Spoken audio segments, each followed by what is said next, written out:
Hello friends, আজকে আমি বানাবো কুলির পিঠে। তার জন্য এই দেখো আমি ময়দাটাকে ভালো করে লবণ দিয়ে একটু জল দিয়ে চটকে মেখে রেখেছি। এবার এটাকে আমি 30 মিনিট ঢাকা দিয়ে রাখবো। আর আর এদিকে এই যে নারকেলটা আমি কুড়িয়ে এটাকে আমি চিনি দিয়ে ভালো করে চটকে রেখেছি। এখন এটা আমি একটু কড়াইতে হালকা করে একটু নাড়াচাড়া করে নেব।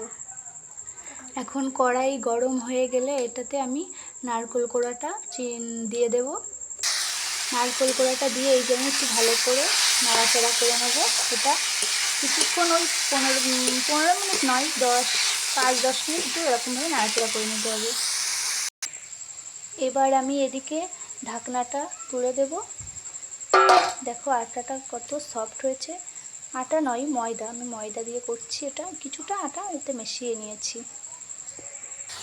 যতক্ষণ না এই নারকেল কোড়ার থেকে জলটা যতক্ষণ না ছাড়বে ততক্ষণ একটু নাড়াচাড়া করবে। একটু আঠা আঠা হলে তারপরে লাগিয়ে দিতে হবে। আর এদিকে আমি এরকম ছোট ছোট করে ময়দা লেচি কেটে নেব। এরকম ঠিক এরকম সাইজের হবে। এই দেখো এরকম সাইজের সবকটা একই রকম সাইজের আমি ডো তৈরি করে নিয়েছি একটা। এই দেখো নারকেলের ছেইটা রেডি হয়ে গেছে। এবার আমি এটাকে লাবিয়ে নেব। এই দেখো আমি নারকেলের ছেইটা এই যে লাবিয়ে নিয়েছি। আমি সবার মতো ভালো ভিডিও করতে পারি না, যেটুকু পেরেছি একা একা সেটুকুই করেছি। আমার ভিডিও ভালো লাগলে আপনারা চ্যানেলটিকে সাবস্ক্রাইব করে দেবেন, একটি লাইক করে দেবেন। এদিকে আমি এই যে আটা এরকমভাবে গোল করে নিয়েছি, শেপ করে নিয়েছি। আর এখানে একটু গুঁড়ো আটা নিয়েছি, হাতে লেগে গেলে এটাকে চেপে চেপে মুখটা বন্ধ করে দেব সেই জন্য। এই যে আমি এই আটাটা সাইড দিয়ে পাতলা করে গোল করে নিয়েছি। আর ভেতরের দিকটা একটু পুরু থাকবে, কারণ এর ভিতরে আমি পুর ভরবো তো নারকেলের, ওই জন্য। এবার আমি এর ভিতরে নারকেলের ছেইটা দিয়ে নিয়েছি। এবার আমি মুখটা বন্ধ করে দেব। এই যে আমি এরকমভাবে মুখটা বন্ধ করে নিয়েছি। এইভাবে এবার এটাকে আমি চামচ দিয়ে মুখের সাইডগুলো আমি আরও বেশি করে বন্ধ করে দেব। এই যে আমি সব কটা একই রকমভাবে তৈরি করে নিয়েছি। এবার আমি এটাকে গরম জল ফুটবে, তার ভিতর একটু লবণ দিয়ে দেব, দিয়ে তারপর আমি এগুলো ছেড়ে দেব। এই যে আমি কড়াইতে জল দিয়ে দিয়েছি। এবার এই জলটা যত সময় না ফুটবে তত সময় আমি লবণটা এর ভিতরে দেবো না। জলটা ফোটার পর তারপর আমি লবণটা দেবো এর ভিতরে, জলটার ভিতরে।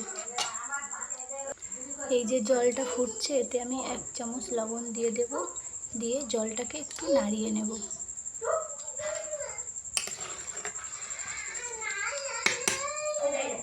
এই যে জলটা ফুটছে, এবার আমি এটাতে একটা একটা করে কুলি দিয়ে দেবো। এটা আমার মেয়ে উর্মিলা তৈরি করেছে, দেখো কত সুন্দর করে করেছে, ছোট মানুষ। এই যে এক একটা করে সবকটার ভিতরে দিয়ে দেবো।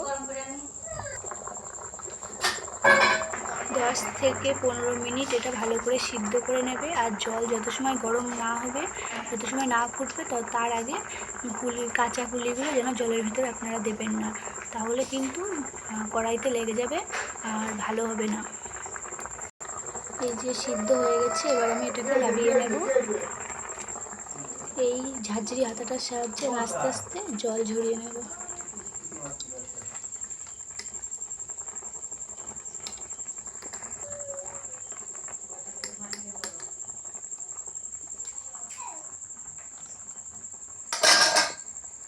অবশেষে রেডি হয়ে গেছে আমাদের কুলি পিঠে।